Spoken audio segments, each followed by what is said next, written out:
მოგესალმებით, ვარგეთ კუზინის ადმინისტრატორი და ვიდეოში განახებთ, როგორ უნდა შევცვალოთ მინერალის სტანდარტული ეს ფაილები და ესეთი იკონკა. ამისათვის შევიდეთ მინერალი გავხსნათ options მერე themes და get more themes. გავხსნათ ამას, ავირჩიოთ ნებისმიერი. მე მაგალითად ახლა ავირჩიო ამას. და დავაჭიროთ აი აქ download და version 48-48-ზე. დავაჭიროთ, გადმოწერს ეს. შემდეგ გავთიშოთ ეს მინერალი და გავხსნათ აი ეს. და დავაჭიროთ yes.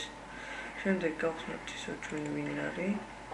დავაჭიროთ options, themes და default term იქნება მონიშნული და დავაჭიროთ ვის და ultimate. ნუ რაც ქვია ინტენას. და ეგ ეს შეიცვალა, ეგ ეს შეიცვალა. ამით ეს ვიდეო დამთავრდა, თუ რომელი გაიგეთ დაწერთ კომენტარებში.